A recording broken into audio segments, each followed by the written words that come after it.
पहला रविवार, तारीख 2 है लेकिन रविवार पहला है। और संतों ने नियम बना रखा है कि भाई माह के पहले रविवार को सत्संग हो, भंडारा हो, और एक निमित्त है किसी तरह संत गुरुजन भक्त लोग मिल करके कुछ ज्ञान की चर्चा करें। और शरीर का भोजन तो रोज रोज हम लोग देते हैं, मन का भी भोजन कुछ हो जाए। मन का भोजन देने का नाम ही सत्संग है। सत्संग में होता क्या है, शरीर का भोजन तो बाद में दिया जाता है, भंडारा होगा तब, लेकिन पहले मन की खुराक दी जाती है कि कैसे मन हमारा अच्छा रहे, अच्छा सोचें, ये सारी बातें, और कैसे मन हमारा अंतरात्मा की तरफ लौटे, ये सब की चर्चा का नाम ही सत्संग है।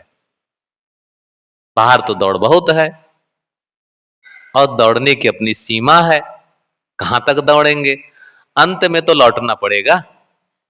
कहाँ जाएंगे दौड़ते दौड़ते, दौड़ कभी समाप्त होगी कि नहीं होगी। दौड़त दौड़त दौड़िया जहां तक मन की दौड़, और दौड़ थका मन थिर भया वस्तु ठौर की ठौर। अंत में घूम घाम करके लौटेगा। तो सोने चलते हैं तो अपना अपना अनुभव करिए, मन कहाँ कहाँ दौड़ता है, दौड़ता है कि नहीं दौड़ता है। मेरा तो दौड़ता है, इसलिए बताता हूँ। सोने जाइए तो जो पिछली घटनाएं हुए रहेंगी उसी पर पीछे मन दौड़ता है। कभी दुकान में जाएगा, तो कभी किचन में जाएगा, तो कभी किसानी में जाएगा, कहीं देश विदेश में जाएगा। जाता कि नहीं जाता है, सबका जाता है। जब तक दूसरी जगह जाया रहेगा तब तक नींद नहीं आएगी। नींद कब आती है, जब मन वहां से लौट करके आ जाएगा तभी नींद आती, नहीं तो नींद नहीं आती है। तो इसी सत्संग में ये मन को लौटाने की बात की है। तो कहाँ जाएगा, अंत में दौड़ के तो अपने आप में तो लौट के आएगा। समुद्र में एक जहाज खड़ा था, तो जहाज में कौवा उसके ऊपर बैठ गया। जल जहाज, हवाई जहाज नहीं, जल जहाज। तो जल जहाज में ऊपर जाके बैठ गया। अब वो चलने का उसका समय हो गया, तब वो बैठा रह गया, जहाज चल दिया। अब चल दिया तो बीच समुद्र में पहुंच गए चलते चलते।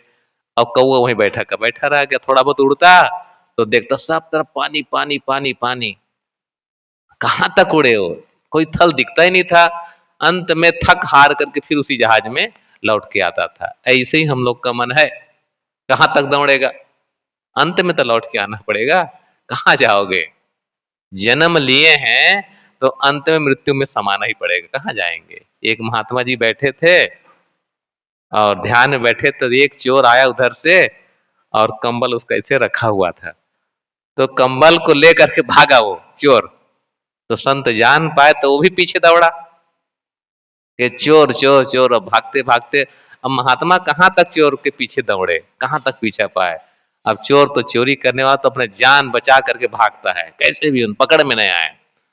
तो भागते भागते संत उसके पीछे पीछे थक गए दौड़ते, तो अंत में वहीं रुक करके बैठ गए और चोर भाग गए वहां से। अब कुछ देर बाद थोड़ा सा स्थिर हुए तो संत उठे और शमशान की तरफ वो जाने लगे। लोगों ने कहा, अरे महाराज जी चोर तो उधर भागा है, उधर, इधर नहीं भागा है। तो संत ने कहा कि अच्छा लौट करके तू ही आएगा ना, मैं वहीं पर जाता हूँ। कहाँ जाएगा, लौट कर आज नहीं तो कभी लौट करके आएगा, तो वही मैं बैठे इंतजार करूंगा। शमशान में लौट के आएगा कि नहीं आएगा, सब लोग आते हैं, भले जन्मे कहीं, लेकिन अंत में जब शरीर छूटता है तो लौट के शमशान में ही आना पड़ता है। ऐसे हम लोग का मन है, बहुत भागेगा भागेगा, भागते भागते अंत में लौट के अपनी अंतरात्मा में ही आएगा। और उसी में सुकून है, उसी में शांति है। बाहर सुकून शांति नहीं, वहां पर सुख है, समृद्धि है, थोड़ा सा इंद्रियों की खुजलाहट है, उसी में आनंद मानते हैं। अच्छा खाते खाते हम लोग हाँ आज दाल बड़ी अच्छी बनी, आज लड्डू बड़ा बढ़िया बना, कितने देर के लिए, थोड़ी देर के लिए ना।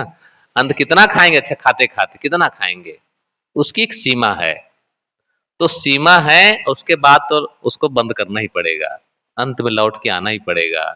ऐसे ही हम लोग का यह अध्यात्म की बात है कि कहाँ तक दौड़ोगे, मन को कहाँ तक दौड़ाओगे? मन को थोड़ा रुकाना भी उसको सिखाओ। जब तक उसको सीख नहीं देंगे और रुकने का अभ्यास नहीं बनाएंगे, तब तक वो थोड़ा थोड़ा दौड़ दौड़ के जाता रहेगा, दौड़ दौड़ के जाता रहेगा। थोड़ा शांत हुआ फिर दौड़ा, फिर शांत हुआ फिर थोड़ा थोड़ा दौड़ा।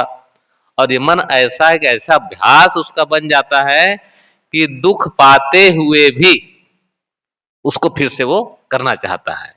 दुख पाया है लेकिन फिर से उसको ऐसा निमित्त मिल जाता है, फिर से वो उसी में लौट के आना चाहता है। एक संत अभी भी हैं, साल 6 महीना या 8 महीना हो गया, आए थे हमारे आश्रम छत्तीसगढ़ में। तो नेपाल के संत थे। तो उन्होंने कहा, साहब मैं पहले संत के पास नहीं आया था, संतों से प्रेम रखता था, तो मेरे में एक आदत हो गई थी, गंदी आदत, सिगरेट पीने की। इतना सिगरेट पीता, इतना सिगरेट पीता कि हद से ज्यादा। चैन स्मोकर, दिन भर में 60 सिगरेट पीता था। कितना? 60 सिगरेट, 5 दर्जन, 12 पंचे 60 सिगरेट। तो किसी संत के टच में आए, तो संत ने उसको कुछ समझाया बुझाया, उनको थोड़ा रोका, कुछ सावधानियां बताई। तो कई महीने उनके पास रहा, संत के पास कई साल बल्कि रहे। तो धीरे धीरे करते करते छूट गया, छूट गया। और 6 महीना हो गया उसको छोड़े, मतलब 6 महीना से उन्होंने सिगरेट नहीं पी। अब ला के मैं बिल्कुल उससे मुक्त हो गया। देखो, किसी दुर्व्यसन से गलती से अपने आप को बचा लो तो कितना आनंद होता है कि मैंने उसको छोड़ दिया। तो 6 महीने के बाद एक दिन बस में यात्रा कर रहे थे, बस में जा रहे थे। तो बस में तो अब पहले प्रतिबंध नहीं था, लोग स्मोकिंग कर लेते थे बसों में। अब तो बिल्कुल प्रतिबंध हो गया, कोई स्मोकिंग ट्रेन में बस में नहीं कर सकते हैं। ट्रेन में हम लोग यात्रा करते पहले बहुत परेशान होते थे। लोग सिगरेट पी करके, बीड़ी पी करके, बीड़ी बहुत चलती थी पहले, बीड़ी पीते इतने उसकी दुर्गंध आती थी कि क्या पूछना। आज अभी हम आए 25 तारीख को, तो ट्रेन में हमारे सामने जो सीट वाले थे, तो वहां तो नहीं पीते थे। तो बाहर उधर बाथरूम में जा करके लोग पीते हैं वहां पर। और बड़े बड़े माल होते हैं उसमें, तो एक रूम ही बनाया होता, रूम बनाए रहते हैं, स्मोकिंग रूम ऐसा करके। तो वहां लोग जा करके पीते हैं, कार्यालय में नहीं पी सकते सबके सामने। तो स्मोकिंग रूम होता है, वहां कर पी करके आते हैं। तो पी के आए, तो पहले तो हम जान गए कि पी के आया है। लेकिन अब कुछ आमने सामने बैठे कुछ बात चर्चा करते, थोड़ा आपसी मेल जोल हो जाता है। तो सुबह फिर पी के आए। तो हमने कहा कि आप स्मोकिंग करके आए हैं ऐसे करके? हाँ महाराज जी, स्मोकिंग करके आया हूँ, ऐसा उन्होंने बताया, मतलब छुपाया नहीं। हमने कहा, जब भी आप आते मेरे को पता चल जाता है, भले न कहूँ लेकिन पता चलता ही नहीं चलता है। तो ऐसे वो सिगरेट पीने लगे बस में। तो अब वो 6 महीना का छोड़ा हुआ, पहले भक्त रूप में था। तो बताए आकर के ही हम लोग को कि साहब वो जैसे पिया तो उसकी गंध पूरे बस में फैल गई। अब जैसे फैली मेरे नाकों में आई, तो मेरा भी मन तलब उठा कि मैं भी पीऊं क्या। बताओ, 6 महीने का छोड़ा हुआ। तो बहुत मन को समझा रहे, 6 महीना तू छोड़ा हुआ है, तो बहुत समझा, लेकिन अच्छा एक तो पी लो, एक तो पी लो। बहुत रोका, बहुत रोका, बस से उतरा तो अपने मन को संभाला, एक तो पी लो। तो दुकान में गया, एक सिगरेट लेकर के पी लिया। अब जहां पिया, तो ऐसे फिर इच्छा चल रहे, दूसरा खरीद करके पिया, फिर पूरा पैकेट। ऐसे करते फिर चालू हो गया 60 सिगरेट फिर से पीने का। बताइए, 6 महीने का छोड़ा हुआ जो छोड़ चुका था, वो फिर से किसी का निमित्त केवल धुआं पाया, और धुआं पा करके फिर से वो पीने लगा। ऐसी आदत है, एक बार आदत पड़ जाती है तो बिना सतअभ्यास के, बिना सदमार्ग के वो जल्दी छूटता नहीं है। उनको फिर दूसरे संत से मिले, बड़े अच्छे संत थे। तो उनसे कहे कि गुरु जी क्या बताऊं, मैं 6 महीना का छोड़ा हुआ, अब फिर से मैं फिसल गया, मैं इतना परेशान हूं लेकिन फिर भी छोड़ नहीं पाता हूं। तो संत ने कहा, ऐसे नहीं छूटेगा। 60 सिगरेट पीते हो तो 60 सिगरेट कितने का आता होगा? एक तो 10 रुपए का आता होगा मेरे ख्याल से, उससे है, मैं तो नहीं जानता कितने का आता होगा। 10 10 रुपए का तो कम से कम आता होगा। तो 60 सिगरेट कितने का हो गया? 600 रुपये का, एक दिन का, है ना? 600 रुपया एक दिन का। तो महीने भर का कितना हो गया? 6 1800, है ना? 1800 रुपये का हो गया, लगभग 2000 है। 18,000 का हो गया, बताइए। तो संत ने कहा 1 महीना का खर्चा तुमको एक ही दिन कर देना पड़ेगा, तब तुम्हारा छूट जाएगा। तो कहा कि गुरु जी कर देंगे, लेकिन मेरा छूट जाए। तो अच्छा ठीक है, प्रण करा दिए उसे कि 1 महीना जितना तुम सिगरेट पीते हो महीने भर का खर्चे का, तो जो है एक ही दिन तुम खर्च कर दो। हाँ बिल्कुल करेंगे महाराज जी। तो कहे वो रुपया लाओ, रुपया महीने भर का जोड़ करके जमा करा लिए, और उससे काजू बादाम पिस्ता खरीद लिए। और खरीद के कहे उसको एक तो ओवरकोट जैकेट वाला, वहां ठंड पड़ती नेपाल की बात है, तो हर समय कोट काट और पैजामा पहने रहते हैं। सब जेब में उसके काजू किशमिश बादाम भर दिए, भर दिए। कहे कभी खाली मत रखना इसको, हर समय भरा रखना।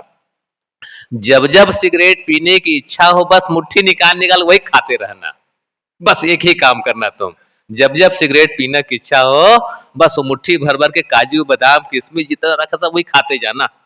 ऐसा करते करते 3 महीने में उसका छूट गया। 3 महीने में उसका बिल्कुल छूट गया। आज वो संत रूप में है, भी जिंदा है। आप लोग कभी कहेंगे तो मैं साक्षात्कार करा दूंगा। तो ऐसे ये दृढ़ता होगी। और गलत को निकालने के लिए अच्छा डालना पड़ता है, ऐसे नहीं निकलेगा। भाई पानी भरा हुआ गिलास में, तो उसको भरना है तो उसको खाली करोगे तब ना, है ना। तो ऐसे ही दूसरा उसमें भरना पड़ता है, खाली रहेगा तो फिर वही आ जाएगा। तो गलत को निकालने के लिए अच्छा डालना पड़ता है।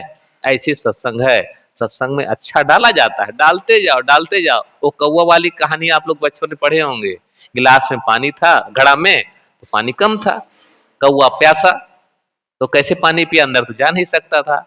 तो पत्थर उठा उठा करके उसमें डालता जाता डालता जाता, और डालते डालते पत्थर भरता गया और पानी ऊपर आता गया, और मस्त कौवा पानी पी करके उड़ गया। ऐसे ही हम सद्गुणों को डालते जाए डालते जाए डालते जाए, डालते डालते अंदर वाला जो दुर्गुण है ना वो उठेगा, धीरे धीरे खत्म होगा।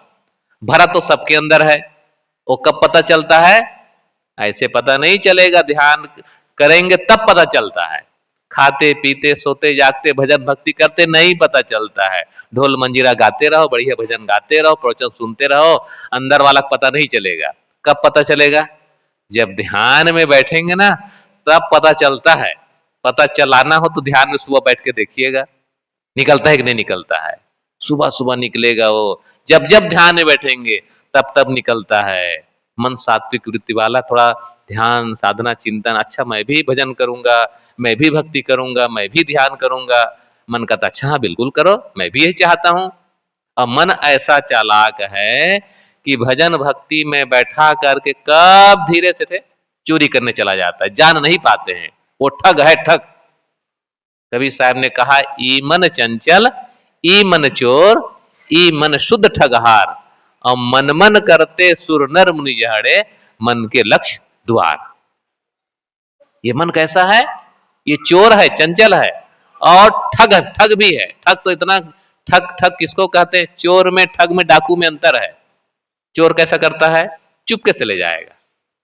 जैसे चूहा, चूहा को मूसक कहा गया, मूसत मूसेती, जो चोरी कर ले, चुपके से आएगा वो चोरी करके ले जाएगा, उसको चोर कहते हैं।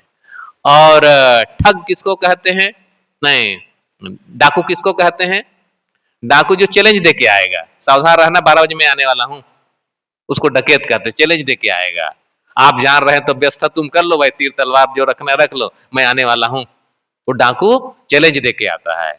और ठग, ठग होता है वो पता नहीं पाएंगे आपके साथ मिल करके, आपका दोस्त मिल बन करके, आपका मित्र बन करके, आपके सगे संबंधी बन करके आएगा, और कब ठग वो चुपके से ले जाएगा पता नहीं पाएंगे। ये मन ऐसा ही है।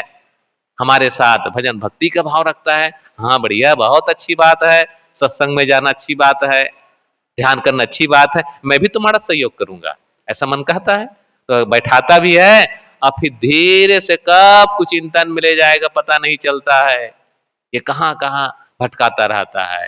इसी मन को देखने के लिए तो ध्यान है। ध्यान में दृष्टा सिखाया जाता है, दृष्टाभ्यास। विचार उठेंगे, गलत हमारे जो जमा है वो भी उठेंगे, जो जो अंदर भरा हुआ है वही निकलेगा। तो संत जन कबीर साहब की साधना एक ही है, मन की साधना है। एक साधे सब साधिया, सब साधे सब जाए, और जैसे सींचे मूल को फूले फलेगा। एक मन की साधना करो, उठा कोई बात नहीं, उसको देख लो। जैसे देखेंगे मन वहां से रुक जाएगा। फिर दूसरा उठता है, फिर देख लो, देखते जाएंगे, उसमें बहाना न भर नहीं है। हम लोग की गलती एक ही होती है ध्यान के समय, चिंतन के समय, कि हम लोग मन के साथ जो विचार आया तो उस विचार को हम लोग थोड़ा और तुल दे देते हैं। अच्छा इसके बाद क्या हुआ, इसके बाद क्या हुआ, वो मन ही मन उससे एक चिल्ली वाली कथा, शेख चिल्ली वाला, 2 रुपया मिलेंगे तो अंडे खरीदूंगा, फिर मुर्गी खरीदूंगा, है कुछ नहीं, 1 रुपया नहीं मिला है तो बकरी खरीदूंगा, फिर बकरी के बच्चे होंगे, उसको बेच करके भैंस खरीदूंगा। तो वो शेख चिल्ली कथा जैसे हम लोग का मन ही शेख चिल्ली है। कहानीकार लोग बड़ा अच्छा अच्छा नाम रखते हैं। शेख चिल्ली कोई आदमी हुआ कि नहीं हुआ ये पता नहीं है, लेकिन शेख चिल्ली हम सबका मन है। मन ही मन क्या क्या महल बनाता रहता है। कबीर साहब ने उसी को कहा, फूल भल फूलल मलिन भल गांथल, अब फुलवा भी नस गौ भंवर निरासल। ये हमारी मनोवृत्ति मालिनी है। वो माली की पत्नी को मालिनी कहते हैं। माली फूल तोड़ करके लाता है, खरीद करके लाता है, अब मालिनी उसमें माला बनाती है, गूंथते जाती है सुई धागा लेकर के। तो अच्छे अच्छे माला में लगाएगी, एक लाल वाला, पीला वाला, सफेद वाला, और सुंदर माला ऐसे बनाती है। ऐसे हम लोग का जो मन है ना, मनोवृत्ति, वो मालिनी है। वो बढ़िया बढ़िया माला बनाएगी। क्या माला बनाती है, पढ़ लिख करके बढ़िया बड़ा अफसर बनूंगा, बड़ा पद होगा, और फिर गाड़ी होंगे, बंगले होंगे, मेरे नौकर चाकर होंगे, कलेक्टर के बराबर का होगा, और सब लोग सैल्यूट ठोकेंगे, फिर शादी करूंगा, फिर बच्चे होंगे। अभी हुआ कुछ नहीं ना, पढ़ रहा है अभी। वो माला बना रहा, बनाता है कि नहीं बनाता है, सबका बनाता है। उसी को कवि साहब ने कहा, ये बहुत माला बनाया। इसी माला को तोड़ने काम संत जन कहते हैं। सो फल लोढ़े संत जना बिरहुली। ये संत जन जैसे फूल खिलता है ना, बस तोड़ देते हैं। जैसे फूल खिलने के पहले थोड़ा सा क्या, थोड़ा सा क्या कहते हैं, अंकुर आया फूल का, तो संत जैसे फूल आने का टाइम हो बस वो तोड़ दिए। तो आगे जब फूल तोड़ दिए तो न फूल हुआ न फल होगा। संत लोग यही काम करते हैं। सो फल लोढ़े संत जना बिरहुली। संत जन उस फूल को तोड़ते रहते हैं। यही ध्यान है, यही मन की साधना है। आज मित्र दिवस है, मित्रता दिवस है।